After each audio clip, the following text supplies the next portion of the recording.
bonjour, j'espère que vous allez bien, moi c'est Arnold, dans Cinéson, votre émission préférée, donc Cinéson 96.6 FM à Gérard-Merveille de 10h à midi tous les samedis matins. Mais écoutez, ça tombe bien, on est samedi, donc on va commencer de suite avec l'avis des films sortis la semaine dernière, sachant qu'on va voir après les films qui vont sortir la semaine prochaine pour voir en tant que donc, au niveau des notations et des avis pour ces films-là. Mais commençons d'abord par les films qui sont sortis la semaine dernière. Donc en première place se hisse The Tormentor 3, donc troisième volet de la saga initiée par Peekaboo's Film il y a quelques années maintenant. Le film lui se hisse donc à la première place avec un peu plus de 16 millions d'entrées. Un film qui a très très bien marché. Petite semaine tout de même au niveau de la notation des producteurs qui n'ont pas voté en masse, allons-nous dire, cette semaine. Donc trois commentaires pour le film The Tormentor 3. À noter de très très bonnes performances sur ce film avec Rosine Howard qu'on a retrouvé déjà sur les deux premiers volets, qui s'en sort très très très honorablement avec 4 étoiles et demie sur 5. Axel Winthorpe dans le rôle principal lui s'en sort excellemment avec 5 étoiles sur 5. C'est vrai qu'il fait cet artiste-là fait de très très bonnes performances dans l'ensemble. Il nous fait une carrière assez dithyrambique. Demetra Gorman s'en tire avec la moyenne. Miles Bagarin 5 étoiles sur 5 également.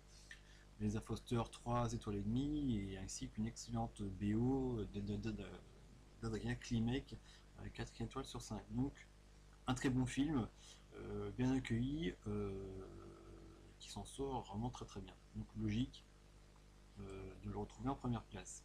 Deuxième place, Need You Now de Michael Prone, film sentimental qui s'en sort avec un peu plus de 11 millions d'entrées. Donc là aussi, série B sentimentale.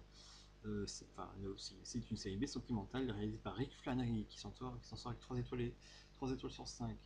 Arthur Schulzer qui nous fait une carrière assez hallucinante aussi, qui s'en sort avec 3 étoiles et demie sur 5. La Gutiérrez un peu moins bien, Ken Barbie pareil.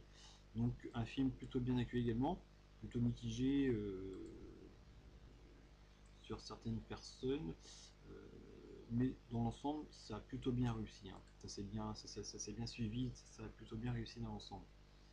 Donc, un bon point pour la Michael Prod. En troisième position, troisième place du box-office, on retrouve le Temple Mirage de la Guard Brothers. Donc, série A de science-fiction réalisé par Adam Troughton. Je connais pas du tout, donc lui jeune réalisateur qui s'en sort là, qui nous fait une performance assez convaincante avec 4 étoiles sur 5. Donc bien joué pour lui. Marcus Bampton s'en sort plutôt moyennement, ainsi que la quasi-totalité des artistes. Hein. Maria Venn, Ken Barbie encore une fois, Olivia Stewart, etc. Plutôt moyen, alors que le film, lui, par contre, a plutôt été bien accueilli, là aussi, dans son ensemble. Donc un très bon point, voire même excellemment accueilli par la société MNP d'ailleurs, 5 étoiles sur 5, donc d'entrée de jeu, donc c'est très très bon. Comme d'ailleurs nous fait régulièrement la Guard Brothers dans ses films actuellement, c'est qu'il prend de plein pied le système, le box-office de cette année pour l'instant, donc c'est le premier à pas mal de niveaux. Voilà. Donc enfin, en sixième place sur le box-office, Mes dernières vacances de la Salmo Prod. Donc, Mes dernières vacances, là aussi d'excellentes performances pour arriver à Beverly Stern, Priscilla Vryn, Laura Linden qui commence à prendre ses marques. Donc voilà pour ces premiers films dans l'ensemble.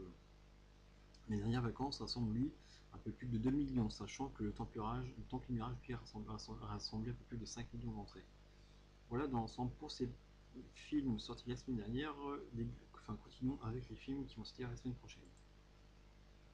Au programme ce 31 mars 2029, deux films, dont un qui est là en fait un film comique de la Michael Prod, réalisé par Brittany Berry avec Marcus Gordon, Kara Grosine, Bernard Burwell, Julia Hodge, Bern Harrison et Linda Marshall.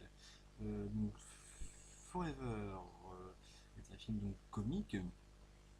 Alors, soi-disant comique en tout cas, parce que là, sur ce coup-ci, on avait bien vu plus un genre sentimental que comique sur ce coup-là. Cela dit, effectivement, il y a cette situation qui pourrait amener à faire sourire, mais peut-être pas au-delà de ça. Cela dit, c'est au-delà de cette petite erreur par rapport à ça. C'est un film qui est tout de même relativement frais. C'est un métafilm, c'est du méta-jeu pour ciné-jeu. Et ça, moi, j'aime plutôt bien. Euh, voilà. Que dire d'autre que c'est plutôt sympa dans l'ensemble, ça se suit bien. Toujours bien écrit, évidemment, de la part de la Michael Prod, donc c'est sympa.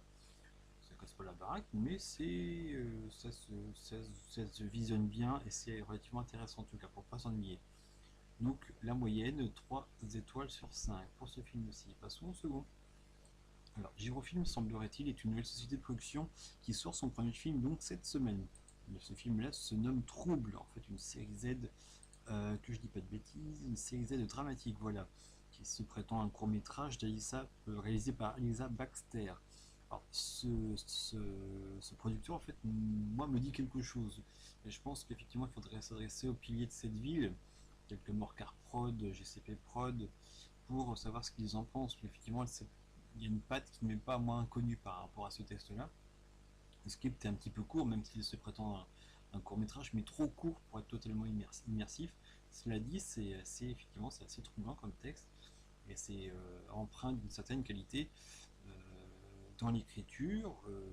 C'est un premier essai, on va dire, effectivement, et c'est assez sympathique, mine de rien. Un petit peu court pour qu'on puisse vraiment juger, mais enfin voilà. L'affiche, et c'est pour ça que ça me dit quelque chose, c'est l'affiche n'est pas totalement. Enfin, les codes du jeu sont complètement appréciés et compris dès le premier jet. C'est ce qui me fait dire que le producteur est assez. En tout cas, à filmer, a déjà filmé ce genre de projet au sein de Gérard Merveille. Donc ça n'est pas inconnu. Donc 3 étoiles sur 5 pour ce premier film en tout cas. J'espère qu'il vous plaira. Nous, ça a été un petit peu court, comme je vous le disais, mais voilà. Ben voilà, donc 2 films cette semaine, c'est un peu court. Donc je vous dis à la semaine prochaine, et puis ben bon visionnage. Salut!